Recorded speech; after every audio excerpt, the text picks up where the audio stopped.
hello guys!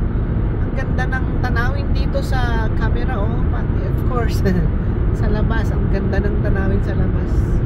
Ayun, oh, blue na blue. Ayan, oh. Dito kami, by the way, sa highway. Papunta kami sa London, Ontario. Sa exam ko sa OSCE, yung sa Wound Care Champion Program na online eh. Ngayon yung examination, parang practical exam ngayon. So punta kami doon. My appointment for my exam is 8:30 and we arrived there at 7:30. Yan yung ang GPS. 7:30 daw ang arrival namin. At this time is 6:50. So we're almost there. 45 minutes. So yan si Mr. Diba? Director's view kasi kaya kita. Maganda pala ganito. Ayan. So here we are on the road for 45 minutes more. Ito pala yung Wound Care Champion Program. May isang online na finansan ng finansan ng Ontario government. So libre ito. Hindi kami nagbayad na 200 na healthcare professionals ang in-invite dito. Yung mga yung dati nang nagwo-work sa mga wound care program settings, yung may knowledge na about wound cares. Yun yung mga in-invite for the program, and 200 lang ang ini-scholar ng Ontario Ministry of Health. So I'm lucky na nakabilang ako doon. It's online kaya I grabbed the opportunity. May isa pang in-person kaming pinuntahan. It was skills lab na pinuntahan nung 2 araw kami doon sa saan na ba yun? Saan kami pumunta? Cambridge. Kaya nag-hotel kami ni Mr. noon. That was a skills lab for the same program. Like 16 hours kami doon. So it takes 2 days na na skills lab anong tawag doon, lessons. Kami doon ng mga laboratories about wound cares, so yeah, it's a beautiful day today. I hope na may sunshine uli, and it's getting warmer. Actually it's 11 degrees Celsius ngayon.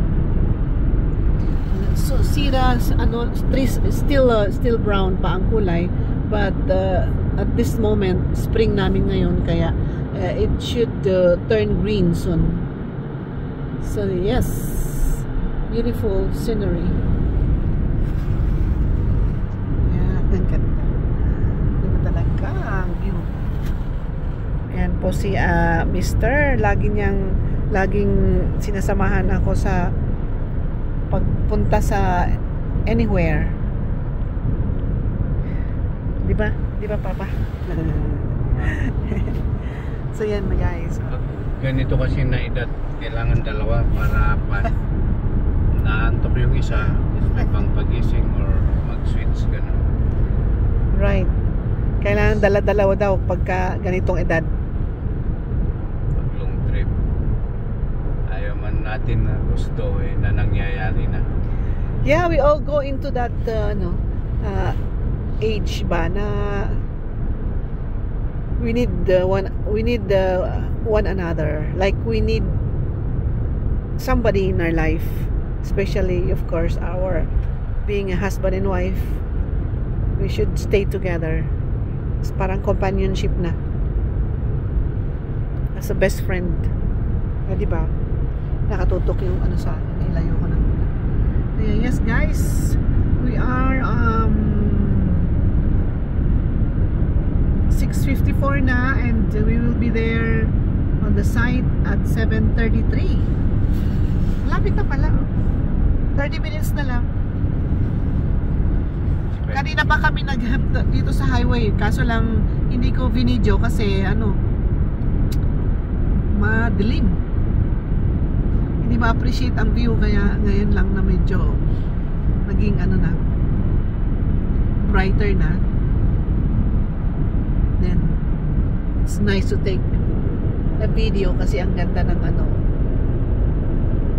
tanawin, ganda ng kulay, ang ganda ng sky. Wow, beautiful sky. Noong nag-eclipse it's so cloudy, pero meron at least kaming nakita na ano, yung nakita namin at least kasi medyo lumihis yung clouds, kaya nakita namin yung moon at saka yung eclipse, solar eclipse. And then na-witness namin yung pag dilim niya, total darkness.